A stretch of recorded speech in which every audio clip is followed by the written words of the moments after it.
സങ്കീർത്തനം 32:7. രക്ഷയുടെ ഉല്ലാസഘോഷം കൊണ്ട് നീ എന്നെ ചുറ്റിക്കൊള്ളും.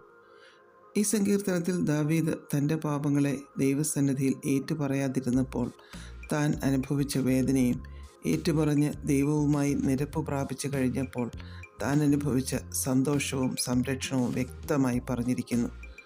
ദൈവത്തിൽ നിന്ന് പാപത്തെ മറച്ചു പിടിച്ചപ്പോൾ ദാവീദിന് തൻ്റെ അസ്ഥികൾ ക്ഷയിച്ചു പോകുന്നത് പോലെയും മജ്ജ വറ്റിപ്പോകുന്നത് പോലെയുമൊക്കെ അനുഭവപ്പെടുവാൻ ഇടയായി തീർന്നു. എന്നാൽ കൃപാസനത്തിലേക്ക് ചെന്ന് തൻ്റെ ഹൃദയത്തെ ദൈവസന്നിധിയിൽ പകർന്നപ്പോൾ ദാവീദ് മറ്റൊരു വ്യക്തിയായി തീർന്നതുപോലെയായി. കഷ്ടത്തിൽ രക്ഷയുടെ ഉല്ലാസഘോഷം ജീവിതത്തെ ചുറ്റി നിൽക്കുവാൻ ഇടയായി തീർന്നു. ഒരു വ്യക്തി ഇതുപോലെ രക്ഷ ഏറ്റുപറയുമ്പോൾ സന്തോഷവും ഉല്ലാസവുമൊക്കെ ദൈവം അദ്ദേഹത്തിന് നൽകുവാൻ ഇടയായിത്തീരും. 10-ാം വാക്യത്തിൽ യഹോവയിൽ ആശ്രയിക്കുന്നവരെ ദയ ചുറ്റിക്കൊള്ളും എന്ന് പറഞ്ഞിരിക്കുന്നു. മറ്റുള്ളവർ നമ്മെ കാണുമ്പോൾ നാം എന്തിനാൽ ചുറ്റപ്പെട്ടിരിക്കുന്നോ അത് കാണുന്നത് പോലെ ദൈവത്തിൻ്റെ ദയ നമ്മെ ചുറ്റുമ്പോൾ മറ്റുള്ളവർ നമ്മിൽ ദയ കാണുവാൻ ഇടയായിത്തീരുന്നു. അതിന് കർത്താവിൽ ആശ്രയിക്കണം നമ്മൾ.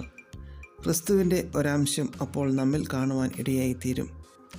സഖറിയ 2:5 ഞാൻ അതിനു ചുറ്റും തീമതിലായിരിക്കുമെന്ന് യെരൂശലേമിനെക്കുറിച്ച് ദൈവം പറഞ്ഞു.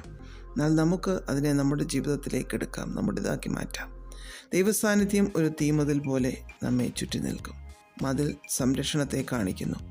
തീമതിലാണെങ്കിലോ ഒരു ശത്രുവിനും അടുത്തുപോലും വരുവാൻ സാധിക്കാതെ വണ്ണം ദൈവം നമ്മെ ചുറ്റി പരിപാലിക്കുമെന്നർത്ഥം. സങ്കീർത്തനം 125:2 പർവ്വതങ്ങൾ യെരൂശലേമിനെ ചുറ്റിയിരിക്കുന്നു. യഹോവ ഇന്നു മുതൽ എന്നേക്കും തൻ്റെ ജനത്തെ ചുറ്റിയിരിക്കുന്നു എന്ന് പറഞ്ഞിരിക്കുന്നു. മലകളൊരു നഗരത്തിന് ചുറ്റും നിന്നാൽ അതൊരു സംരക്ഷണം തന്നെയാണ്. അതിലും എത്രയോ സുരക്ഷിതവും ഉറപ്പുള്ളതുമാണ് ദൈവത്തിൻ്റെ സംരക്ഷണം. ദയയാൽ, സ്നേഹത്താൽ, സന്തോഷത്താൽ, തൻ്റെ സാന്നിധ്യത്താലൊക്കെ നമ്മെ ചുറ്റിപ്പരിപാലിക്കുന്ന ദൈവത്തിന് നമുക്ക് നന്ദി പറയാം. രക്ഷയുടെ ഉല്ലാസഘോഷത്തിൽ നിലനിൽക്കുവാനുള്ള കൃപയ്ക്കായി പ്രാർത്ഥിക്കാം.